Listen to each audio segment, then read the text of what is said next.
This is Jarrod Horak for the RunawayHorse.com, and I'm going to do an early preview of the Pennsylvania Derby. I'm going to be away next week, so I wanted to make sure I got some kind of preview for the Pennsylvania Derby in, and that race will be run on Saturday of September 25th at Parx.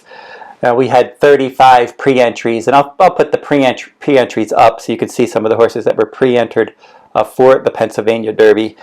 Now, for the Pennsylvania Derby, it looks like right now I'm looking at HorseRacingNation.com's probables list, and they have 8 horses are probable. We'll have to see if all those horses go, or maybe some of the other horses that were on the pre-entry list maybe jump in. We'll have to see. But looking at some of the results for the Pennsylvania Derby, they didn't run it last year. Math Wizard in 2019 won the Pennsylvania Derby from off the pace. Bob Effort's won this race a few times, and he has the Derby winner in here, Medina Spirit. He had the winner, McKinsey in 2018, West Coast in 2017, and then Weyburn in 2014.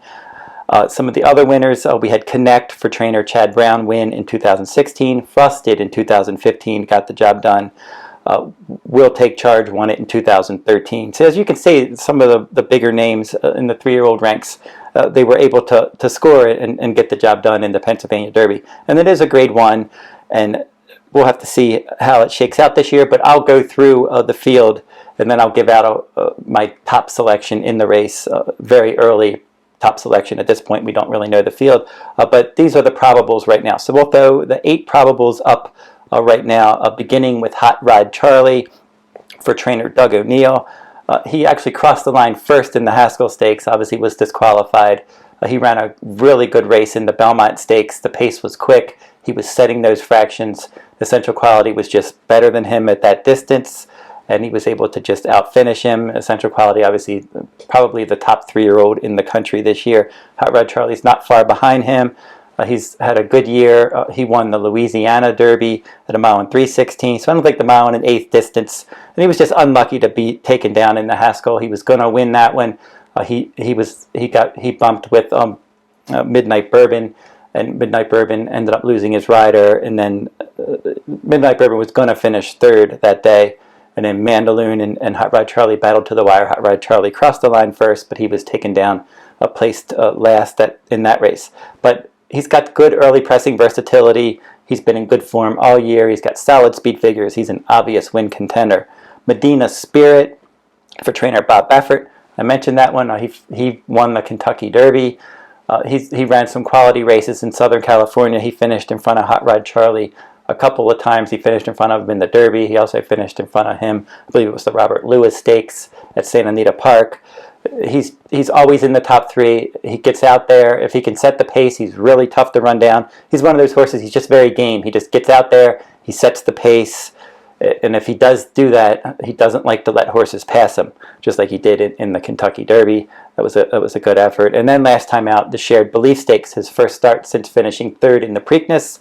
And in the Shared Belief Stakes, he went wire to wire. Very solid effort there. He's been training well since that race, and he should make his presence felt throughout. Now, Life is Good is listed as a possibility for trainer Todd Pletcher. He was really good when he was in the Bob Baffert barn earlier this year, and then he got injured.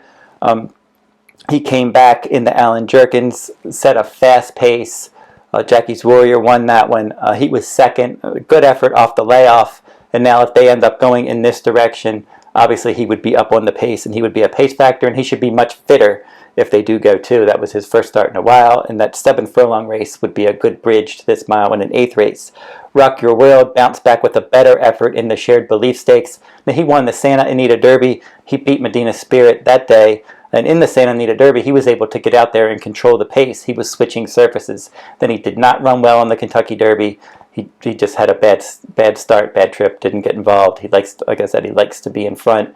The Belmont Stakes, he could not keep pace with Hot Rod Charlie that day, and he didn't run well. They took him back to California, regrouped, Shared Belief Stakes, much better effort. He's one that if he ends up going in here, he's listed as a possible. He's got to prove that he can run a quality race out of Southern California, because all of his good races were in California. And I think he's best probably on the lead, and if horses like Life is Good and Medina Spirit go in here, even Hot Rod Charlie, he's not going to get an easy lead. Weyburn for trainer James Jerkins. He was 4th in the Jim Dandy last time out. He's won in these longer races like the Wood Memorial, the Jim Dandy. They seem to be a little bit longer than he likes to go.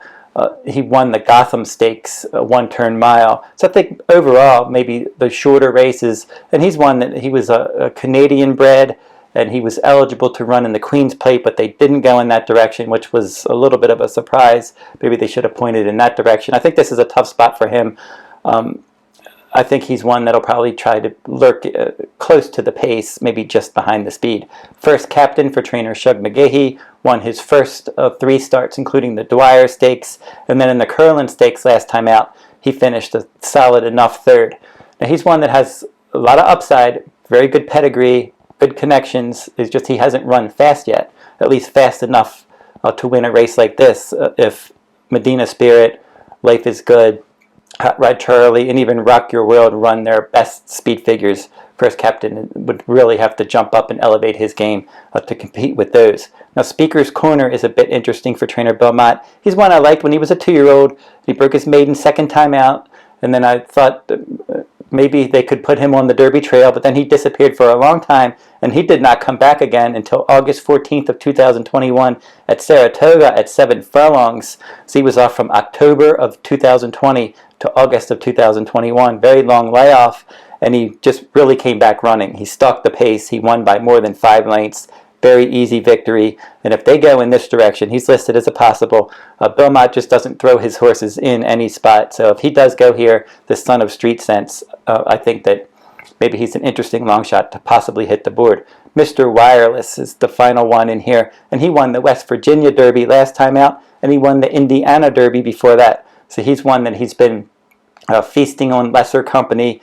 Now he's going to step up because obviously the Pennsylvania Derby would be much tougher. The Oklahoma Derby is another spot that he could end up showing up and running in a race like that. We'll have to see where they end up going with him. I think he's probably a bit up against it. I think the bigger names are going to be tough to beat in here. But if Speaker's Corner does go in this race, he's one that I would consider throwing in there as a price horse.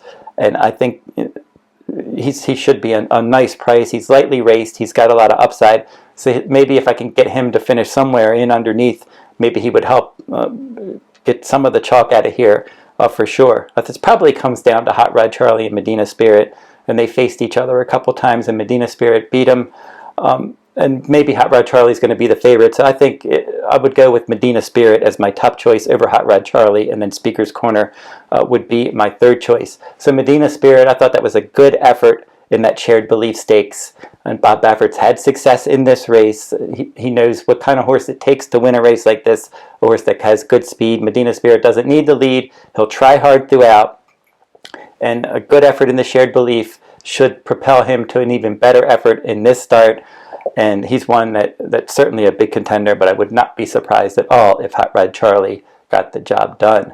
So don't forget to like, subscribe, and comment. My full card analysis from St. Anita Park will be available of the month of October, each day that they run, and you can find that on my sales page at therunawayhorse.com. If you're interested in my Breeders' Cup full cards for Breeders' Cup Friday and Saturday at Del Mar, first weekend in November, you'll be able to find those on my sales page at therunawayhorse.com as well. So that will wrap up this week's video. This week's videos, I've done 3 this week, and I'll be back after next week. I'm going to have a break. I'll be away, and then I'll be back, and we're going to be covering all kinds of on the road to the Breeders' Cup points races, more Kentucky Derby points races coming up as well. So until next time, good luck at the races.